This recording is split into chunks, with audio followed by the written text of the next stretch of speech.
Երեք հակակոռուպցիոն կոմիտեն հերթական հաղորդագրությունը տարածեց, որով տեղեկացնում էր, որ հերթական ուժեղ Հայաստանի հետ կապվող կոռուպցիոն գործարքն է բացահայտվել այս անգամ արդեն Ռուսաստանի Դաշնությունում Օրենբուրգ քաղաքում բնակվող գործարարի կողմից, որը Սամվել Կարապետյանին ընտրելու դեպքում խոստացել է աշխատանքի կընդունի մարդկանց, կաջակցի եւ այլ խոստումներ է տվել։ Ձեր կարծիքով ինչով են պայմանավորված հենց ուժեղ Հայաստանի դեմ են եւ քննչականը եւ Շատ հստակ ամեն ինչ, գործող իշխանությունը, որը ընդհանրապես որևէ օրենքի չի ենթարկվում, որի տարբեր ներկայացուցիչները համատարած զբաղված են ընտրակաշառքներ բաժանելով, սոցիալական օգնության անվան տակ, խոստումների անվան տակ, ընտրություններից մեկ ամիս առաջ կենսաթոշակները բարձրացնելով, հարկերի իջեցումներ խոստանալով եւ այլն, հստակ հասկանում են, որ իրանց այդ ամբողջ գործիքակազմը ինչ-որ իմաստով սպառել է իրեն եւ այլևս ընտրական տրամադրությունների վրա չի ազդում։ Եվ նաեւ հստակ հասկանում են, որ անդիմադիր ամբողջ դաշտում առաջատարը այսօր ուժեղ Հայաստանն է։ Եվ ուժեղ Հայաստանը դա չի էլ թաքցնում եւ դա պայմանավորված է ըստ էության նրանով, որ մեր ժողովուրդը ցանկանում է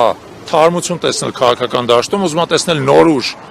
որը ոչ միայն կապ չունի Փաշինյանի եւ իր վարչակույտի հետ, այլև կապ չունի նախկին իշխանությունների հետ եւ պատրաստ է նոր մոտեցումներ բերել, նոր պատասխանատվություն ստանձնել։ Դրա համար էլ նրանք թողել են արդեն Ռոբերտ Քոչարյանին, Գագիկ Ծառուկյանին, Սերժ Սարգսյանին, Լևոն Տեր-Պետրոսյանին եւ ամբողջ իրենց քարոզչական եւ ադմինիստրատիվ ռեսուրսը ուղղել են ուժեղ Հայաստանի դեմ։ Դա զարմանալի չի, որովհետեւ հասկանում են իրանց համար իրական վտանգը որտեղից է գալիս եւ փորձելու են բնականաբար այս մնացած 4 շաբաթների ընթացքում հնարավոր ցանկացած հնարավոր եւ անհնարին բան անելու, որպեսզի ուժեղ Հայաստանի հաղթանակի շանսերը նվազեցնեն։ Կարծում եմ իրանք կձախողվեն, որովհետեւ այդ ամեն ինչը այլևս արդյունք չի տալիս։ Սա էր արդյունքը, որ հատկապես այս եվրոպացի պաշտոնյաների այցից հետո, ԵՄ գագաթնաժողովից հետո իշխող ուժի, մասնավորապես Նիկոլ Փաշինյանի վարկանիշը նախորդ ամիսների համեմատ ավելի բարձրացել է ընտրությունների նախաշեմին։ Սրա վերաբերյալ ինչ կասեք։ Եկեք, գիտեք ինչ, տեսեք, սոցիոլոգիական հարցումներ հիմա այն հաճախականությամբ են արվում, հա, ամեն շաբաթ մենք 2-3 սոցիոլոգիական հարցման արդյունք ենք տեսնում։ Ընտրությունների արդյունքների տեսանկյունից սոցիոլոգիական հարցումները ընդամենը, այսպես ասած, ուղղորդող գործոն են, Ընտրությունների օրը այդ գործոններին խառնվում են բազմաթիվ հավելյալ գործոններ։ Ընտրողներից ով է գալի ընտրության, ի վերջո վերջի պահին ինչ կընտրություն է կատարում, իր խղճի առաջ ինչ պատասխանա տալիս եւ այլն։ Դա համար եկեք վերաբերվենք բոլոր այդ սոցիոլոգիական հարցումներին որպես ընդհանուր, այսպես ասած, ֆոն, հաշվի առնենք հետեւյալը, որ ոչ մի սոցիոլոգիական հարցում եւ ոչ մի սոցիոլոգիական հարցում գործող իշխանությանը բացահայտ առավելություն չի տալիս, անդիմադիր դաշտը միասին վերցած ավելի շատ աջակցություն ունի, քան թե գործող իշխանությունը, ցանկացած պրակտիկորեն սոցիոլոգիական հարցման մեջ, ուստի մեր հիմնական խնդիրը լինելու է նա, որ մենք անդիմադիր ընտրողին կարողանանք բերել ընտրության մեկ եւ իրան համոզենք, որպեսզի ինքը ընտրի անդիմադիր դաշտի առաջատար ուժին, որովհետեւ ամենակարևորը նրանում է, որ անդիմադիր դաշտը, որը առնվազն 70% է կազմում Հայաստանում, ինքը գա ընտրության եւ իր ձայները չփոշյանան։ Եթե մենք այդ երկուսը կարողանանք ապահովել, հաղթանակը երաշխավորված է։ Հիմա վերադառնալով ձեր հարցին, ինչպես ենք անելու։ Տեսեք, իշխանությունը վերահսկում է հանրային հաղորդակցության կարևորագույն խողովակները։ Առաջին հերթին հանրային հեռուստատեսությունը։ Հանրային հեռուստատեսության միջոցով վերջի 5 տարիների ընթացքում նա ամենօրյա ռեժիմով սուտ, կեղծիք եւ ատելություն է տարածել, ամենօրյա ռեժիմով եւ շարունակում է տարածել։ Եվ ցավոք, մեր հասարակության այն մասը, որը ինֆորմացիան ստանում է հանրային հեռուստատեսությունից, ենթարկվել է այդ ազդեցությանը, այդ տոքսիկ թունավորող ազդեցությանը։ Մենք միակ ձևը այդ մարդկանց հասնելու դա ֆիզիկական կոնտակտն է։ Տեսեք, ես այսօր խոսում եմ, տեսնում եմ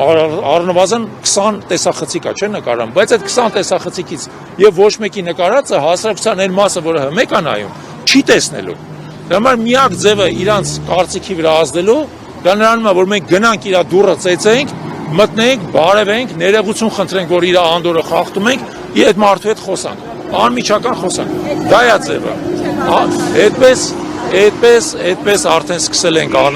Այդպես արդեն սկսել ենք անել, եւ այս վերջի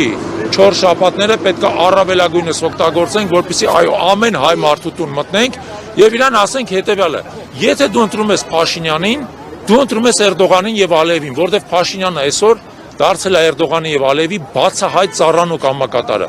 Դու ընտրում ես 300,000 ադրբեջանցիների Հայաստանում բնակվելը։ Դու ընտրում ես Սյունիքի հանձնումը Ադրբեջանին։ Դու ընտրում ես հայկական եկեղեցիների ավերումը, դու ընտրում ես հայ առաքելական եկեղեցու որպես կառույցի ավերումը։ Դու ընտրում ես մի Հայաստան, որում քո երեխաները չեն ուզենալու ապրել։ Մի խափնվի այն ասֆալտին, որը Փաշինյանը բերել է քո դուռը։ Այդ ասֆալտը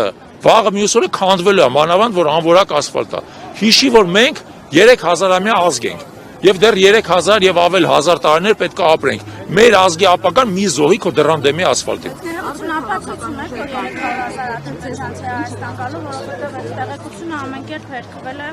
Այդ տեղեկությունը Ալիևի կողմից չի հերքվել։ Տեսնում եմ, որ դուք Սիվիկից եք։ Ես ասեմ, քանի որ Ալիևը ամեն ինչ ասում է Փաշինյանի հետ համաձայնեցնելուց հետո, ապա ես ոչ թե Ալիևին եմ վստահում, այլ ասում եմ հետևյալը, եթե Ալիևը ասում է, ուրեմն Փաշինյանը արդեն համաձայնվել է։ Եկեք, գիտեք ինչ, դուք լրագրող եք, թե ԿՊ-ի անդամ եք։ Եթե լրագրող եք, եկեք իմ այդ քաղաքական դիսպուտի մեջ մի մտեք։ Մենք տեսել ենք, որ այս ընթացքում Ալիևը ինչ ասել է, մեկին մեկ տեղի ունեցել։ Ինչի որտեվ Ալիևը ցանկացած բան Փաշինյանի հետ համաձայնեցնում է, հետո է ասում, ինչի որովհետեւ Փաշինյանն ու Ալիևը դրանք մի տիրոջ ծառայող երկու ծառաներ են։ Իրանք նույն քաղաքական սուբյեկտն են եւ դա արդեն ապացուցված է։ Բազմիցս ապացուցված է։ Դուք ես